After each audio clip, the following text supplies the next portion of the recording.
Selamat sore Sobat DPD 6 Yogyakarta. Pada kesempatan kali ini bersama saya Yuni yang akan mengisi acara dari awal sampai akhir tentunya. Kali ini kita akan mengambil judul dengan tema eksistensi Sri Kandi, si kuda besi di masa pandemi. Bersama saya sudah hadir Ibu Fitriana. Aku manggilnya Ibu atau Mbak ya? Senyamannya Mbak Yuni aja. Ya, aku manggil Mbak boleh, Ibu boleh. Karena kenapa Ibu? Karena memang saya sudah punya anak. Oh gitu. Saya manggilnya Mbak aja ya. Iya, oke. Dari sini Mbak Fitri, saya mau bertanya sebentar.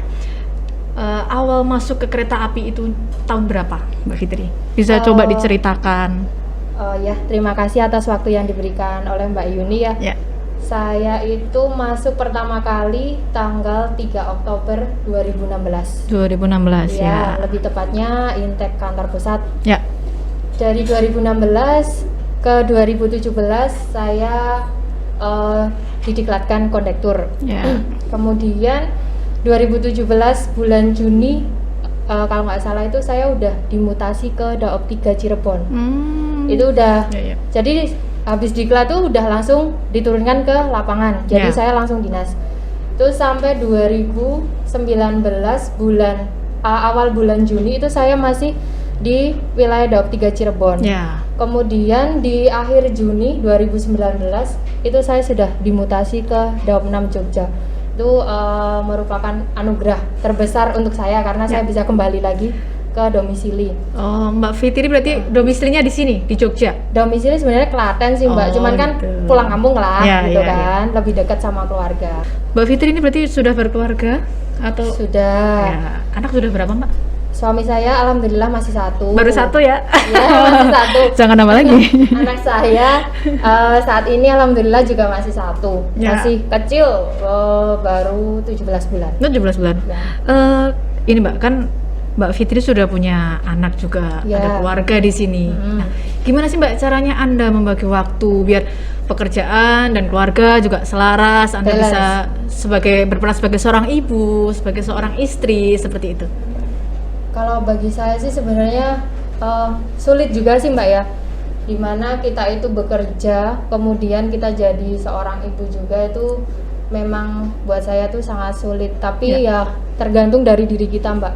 Gimana kita memotivasi diri kita sendiri biar kita itu tetap semangat dan bertanggung jawab atas kerjaan yang memang sudah dibebankan untuk kita.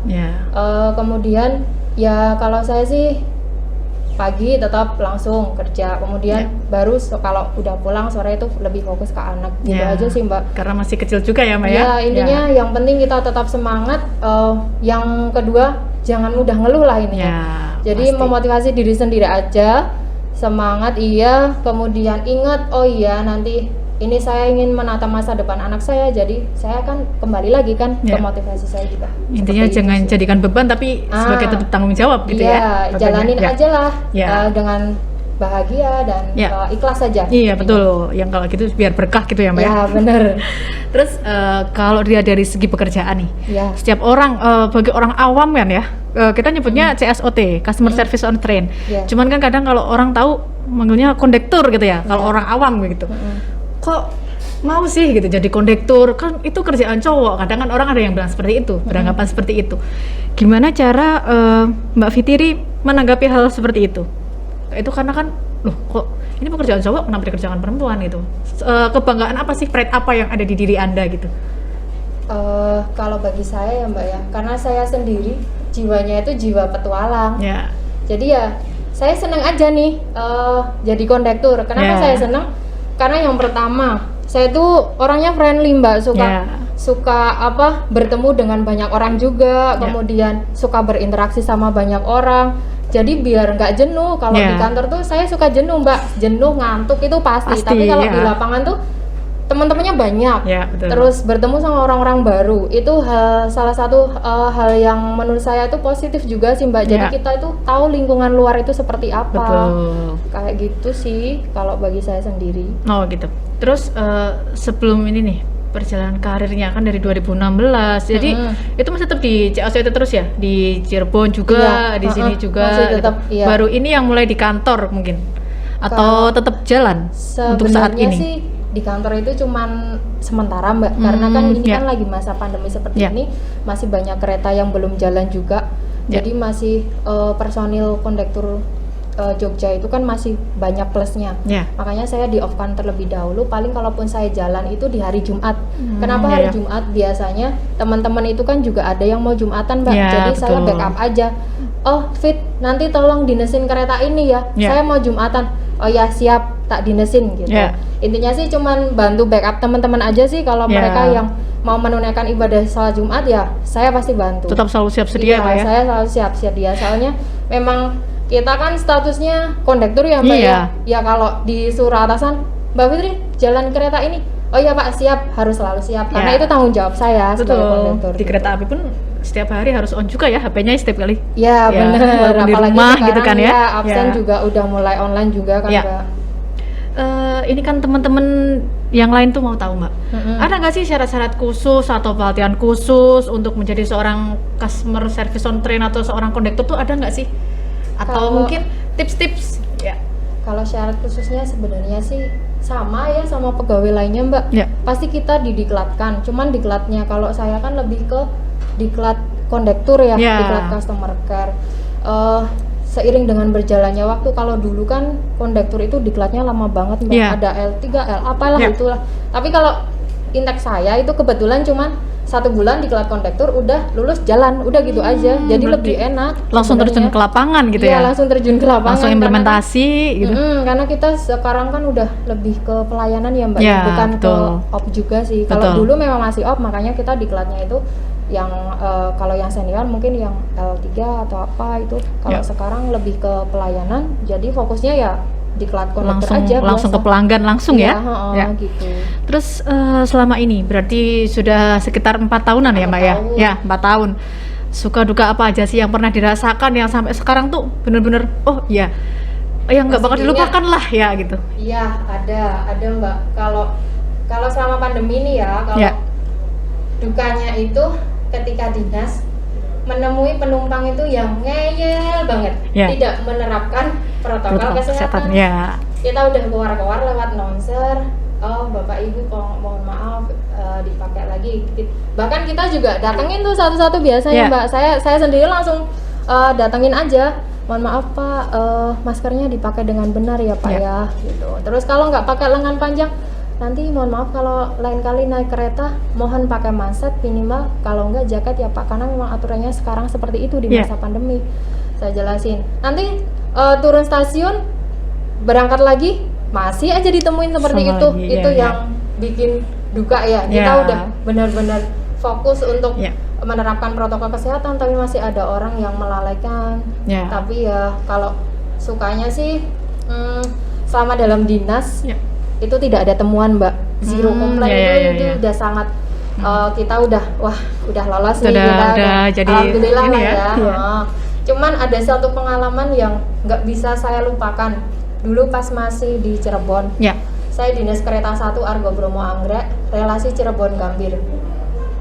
Waktu itu lepas stasiun Karawang, saya tuh didatengin sama penumpang sambil dia tuh lari-lari, Bu ada penumpang yang jahitannya lepas. Aduh, saya bingung. Ini jahitan apa ya yang lepas? Jahitan baju atau jahitan yang lain kan? Akhirnya itu saya habis mobile tuh Mbak. Akhirnya saya ajak konsul saya kan langsung mendatangi penumpang tersebut. Ternyata tuh saya temukan di bawah itu kabin udah darah segar tuh udah banyak banget Mbak. Saya tuh takut banget yang namanya darah. Saya udah langsung udah semerepet tuh, udah mau pingsan rasanya tuh. Tapi gimana ya, ini tanggung jawab saya. Saya harus gimana juga bingung.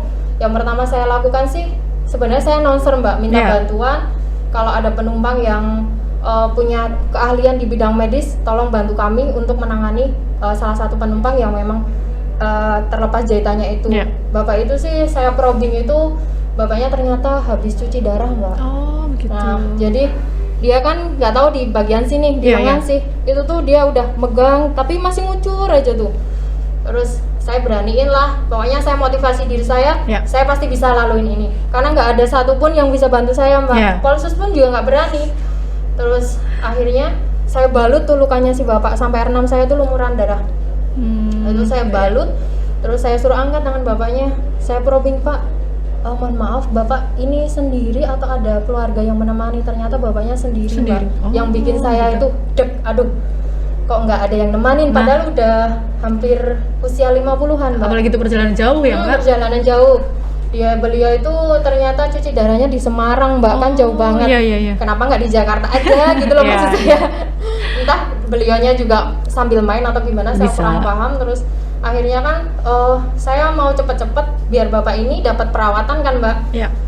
Saya konfirmasi sama Pusdal, bisa nggak ini kereta saya BLB? Karena lepas stasiun Karawang, pikiran saya itu langsung tertuju ke Bekasi karena terdekat itu stasiun Bekasi yang ada rumah sakit. Yeah. Tapi setelah saya telepon Pusdal, bapaknya malah nggak mau, Mbak. Aduh, Mbak, saya nggak mau, pokoknya saya harus turun Jatinegara. Mati nggak mati saya harus sampai Jatinegara. Sampai segitunya ya? Wah, aduh gimana ya? Ya udah gini, Pak. Ini saya hubungin keluarga Bapak ya. Nanti biar Bapak langsung ada yang jemput, langsung antar ke rumah sakit, intinya kan seperti itu. Tapi ini saya sudah kasih jalan terbaik untuk Bapak. Kita udah bantu biar Bapak cepat tertangani, namun Bapak menolak. Apabila terjadi sesuatu nanti di jalan, kami tidak bisa bertanggung jawab, Pak, karena kami sudah memberikan yang terbaik. Saya bilang seperti itu sama bapaknya. Oh iya, nggak apa-apa, Mbak. Terus saya minta nomor telepon istrinya tuh, Mbak. Yang bikin sedih lagi, istrinya tuh santai banget jawabnya. Oh nggak apa-apa, Bapak udah biasa, Mbak, seperti itu. Terus bisa nggak Ibu nanti jemput di stasiun Jatinegara? Aduh, Mbak, saya tuh sibuk, saya kerja, nggak bisa, katanya. Nanti biar supir saya aja lah jawab. Habis itu handphone saya kan diambil sama bapaknya. Mbak, pinjem, Mbak, biar saya aja yang ngomong. Nanti suruh jemput supirnya. Berarti ini Bapak yang jemput supirnya? Iya. Oh ya udahlah, nggak apa-apa lah ya, mungkin nggak tahu lah ya, Mbak. Ya itu aja sih pengalaman yang bisa saya ambil, Mbak. Terus sampai Jatinegara saya udah buru-buru, bapaknya yang penting udah dapat pertolongan. Habis itu saya itu cuman duduk di bordes menenangkan pikiran saya karena saya hampir pingsan, sampai ditolong sama pramugari. Bu, minum dulu. Karena udah pikiran udah buyar, laporan juga. Saya kan harus laporan juga kan, Mbak. Habis itu ya udahlah. Terus di mes juga R6 juga nggak bisa dicuci karena udah ini kan udah tarik lumuran darah itu, udah buat balik lagi kereta kan. Ya udahlah, nggak apa-apa. Nanti kalau ada yang nanya atau bau yang nggak enak nanti tinggal jawab aja seperti apa, udah ada laporannya. Itu yang nggak bisa saya lupain. Momen yang nggak bisa dilupakan sampai sekarang. Karena saya kan takut darah, Mbak. Dari situ kan saya belajar. Oh iya, ternyata saya bisa laluin ini. Itu aja sih. Tuh. Terus kan selama ini ya, kalau dengar dari ceritanya Mbak Fitri sendiri yang seperti itu, capek, kadang kesel sama ya entahlah sama penumpang atau mungkin pas ada waktu ya sebagai keluarga nggak mungkin lah, nggak ada masalah gitu ya. Maksudnya kadang ada hal-hal yang mungkin difikirkan atau gimana. Terus hal apa yang bisa memotivasi untuk bisa, oh iya saya harus bisa nih, oh iya saya harus bisa menunjukkan ke pelanggan nih, oh iya saya nggak sedih nih. Seperti itu gimana sih Mbak caranya? Kalau saya sendiri, kalau sekarang ya Mbak ya, karena saya udah punya baby, paling kalau saya misalkan sedih, saya lihat handphone aja, lihat video anak saya, udah saya nanti senyum lagi. Lihat foto anak saya, udah itu bikin saya tuh bahagia udah. Ya udah, tapi alhamdulillah selama dinas saya selalu berusaha untuk profesional sih Mbak. Jadi ada masalah atau enggak ya tetap harus profesional karena memang itu tuntutan pekerjaan kan. Betul. Ya gitu aja. Tetap keluarga yang jadi motivasi utamanya tentunya kita sedih tuh, kita mau nangis, tetap paling ya solusinya lihat handphone, lihat video anak saya ketawa-tawa, udah senyum, udah hilang, udah gitu aja. Betul. Terus selanjutnya nih Mbak, saya mau tanya, di masa-masa pandemi yang seperti ini, apalagi Anda masih punya anak kecil, di rumah juga ada keluarga, apalagi berdinas di kereta yang ketemu orang banyak, kita nggak tahu mereka dari mana, habis bertemu siapa, entah pekerjaannya apa. Terus gimana cara Anda untuk memproteksi diri Anda dan juga keluarga dari yang dinamakan COVID-19 ini? Seperti apa sih Mbak langkah-langkahnya kalau misalkan nih aku habis dinas nih, langkah-langkah apa yang Anda ambil gitu? Kalau yang pertama kita tetap harus patuhi protokol kesehatan ya Mbak.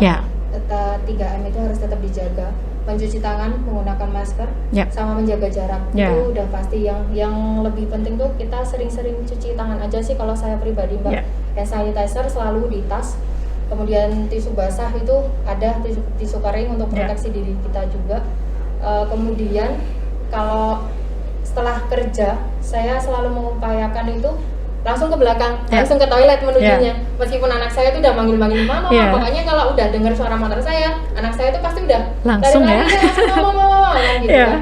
Terus tapi saya selalu berusaha, benar, jangan sentuh. Ibu mau ke belakang dulu. Gitu kan.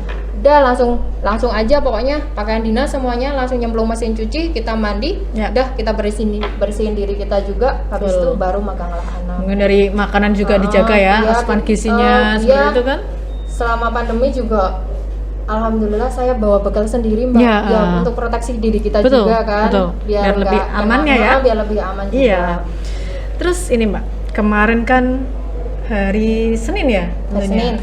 Ini Mbak Fitri khusus mendapatkan suatu kehormatan sebagai PSMGOI tahun ini ya, 2020 di bulan Oktober di Dauman. Itu kiat-kiatnya apa Mbak? Bisa bagi ke teman-teman seperti apa sih biar nanti lain kali saya berkesempatan loh seperti itu. Kalau saya sendiri ya Mbak ya, sebenarnya dapat ini tuh saya anggap itu suatu keberuntungan karena saya nggak mau takabur Mbak. Tapi yang kiat-kiat yang saya lakukan tetap belajar lah Mbak. Yang pertama belajar, karena kita sudah diberi kepercayaan sama atasan kita untuk mewakili dari kru kita. Jadi ya harus berusaha semaksimal mungkin untuk bisa mendapatkan peringkat tersebut gitu. Paling ya kalau sudah mentok kita minta maaf aja sama atasan, sudah memberikan yang terbaik. Pokoknya kita intinya berikan yang terbaik untuk tugas yang sudah dibebankan kepada kita. Ya menyelesaikan tugas dengan baiklah gitu. Tentunya yang jadi tanggung jawab atau itu hal-hal yang wajib kita kerjakan harus dikerjakan dengan sungguh-sungguh tentunya ya. Dan tentunya satu lagi dengan senang hati. Kalau dengan senang ikhlas hati, lah pokoknya Mbak, ikhlas, senang, jalanin aja. Gitu. Mungkin sebenarnya passionnya Mbak Fitri ini di mana sih sebenarnya? Atau ini udah ini passion saya loh gitu? Atau memang ini passion saya Mbak, karena gitu. Dari awal saya kerja itu dari frontliner. Dulu kan 2014 itu saya itu call center blibli.com. Oh begitu. Ya salah satu e-commerce kan di Indonesia, anak perusahaan Jarum. 2015 saya itu di Loket Jogja. Oh, udah pernah di Loket juga berarti. 9 bulan di Loket Jogja. 2016 barulah jadi konektor. Jadi emang lebih ke frontliner. Saya memang lebih seneng aja Mbak, seneng ngobrol juga sama orang banyak gitu. Karena dari awal udah seneng dulu ya. Ya tentunya. Kadang kan orang di sini nih cuman kadang ada rasa bosen gitu nggak sih Mbak? Apa kadang ya kok aku jenuh ya seperti ini gitu. Ada nggak yang kira-kira tuh kayak pengen nih keluar dari zona nyaman gitu kan, misalkan habis di lapangan gitu kan ya, pengen aku pengen di kantor nih kayak gitu. Ada nggak sih? Udah pernah merasakan gitu kan pas waktu hamil kan saya nggak dinas Mbak, jadi saya dipindah ke kantor Angpen dulu tuh. Jadi ya memang habis biasanya dinas ini kan enak ya, kalau dinas tuh udah kelar dinas pasti nggak bakal dihubungin kecuali emang urgent kan Mbak. Kalau di kantor kan jamnya tuh kelihatan lama banget, jam istirahat tuh udah nungguin tuh lama banget. Jadi selama 9 bulan tuh saya di kantor dulu di Angpen, bantuin aja unit Angpen apa yang dibutuhin.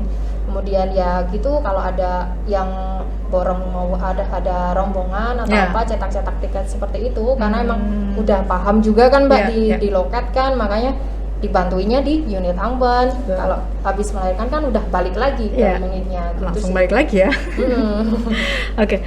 Untuk yang ini nih saya mau tanya, pesan-pesan Mbak Fitri itu apa sih buat teman-teman, entah itu kondektur atau khususnya untuk seluruh pegawai kereta api, gimana sih caranya kita biar semangat terus untuk memajukan perusahaan dengan keadaan yang baru pandemi seperti ini? Kita tahu sendiri ya, untuk efisiensi, untuk hal bermacam semua kegiatan stop kayak gitu.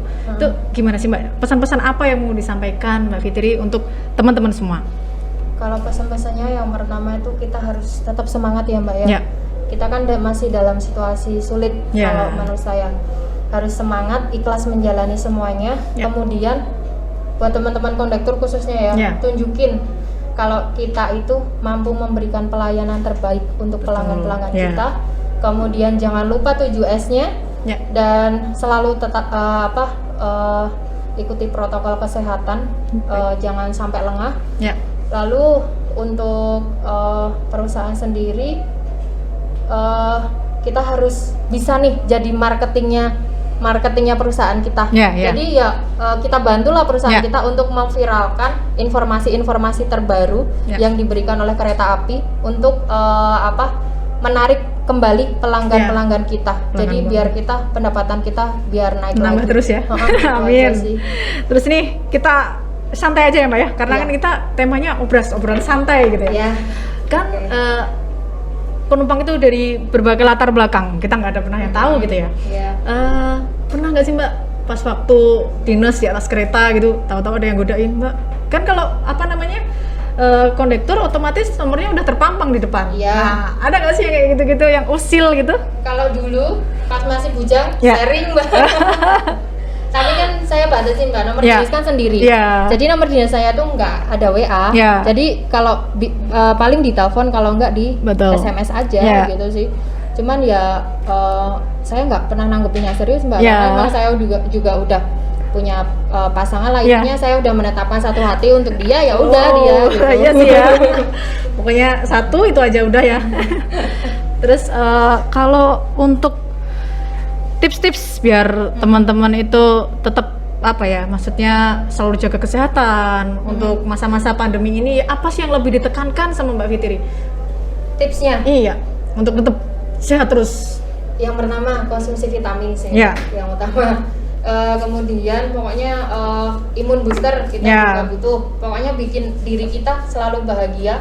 Jangan sampai kita itu sedih kemudian menurunkan imun kita. Jaga makan, jaga pola tidur juga, istirahat itu sangat penting. Kemudian selalu patuhi dan ikuti protokol kesehatan. Protokol kesehatan yang paling penting yang 3M ya, tentunya. Oke, teman-teman, sobat DPD 6 Yogyakarta. Itu tadi yang dapat disampaikan oleh Mbak Fitri, yaitu CSOT di Daup 6 Yogyakarta sebagai satu-satunya CSOT atau kondektur cewek di Daup 6 yang mempunyai kebanggaan tersendiri ya tentunya dengan menjadi best employee di bulan ini, sudah berkeluarga dan dengan bisa membagi waktu dengan keluarga tentunya. Terima kasih sekali Mbak Fitri sudah bisa dan berkenan hadir di sini, sudah sharing pengalamannya. Siap mungkin Mbak Yuni. Lain kali bisa diundang lagi ke sini atau mungkin kita bisa berkolaborasi di acara yang lain tentunya ya. Boleh, Baik, silakan. terima kasih Sobat DPD 6 Jakarta, selamat sore.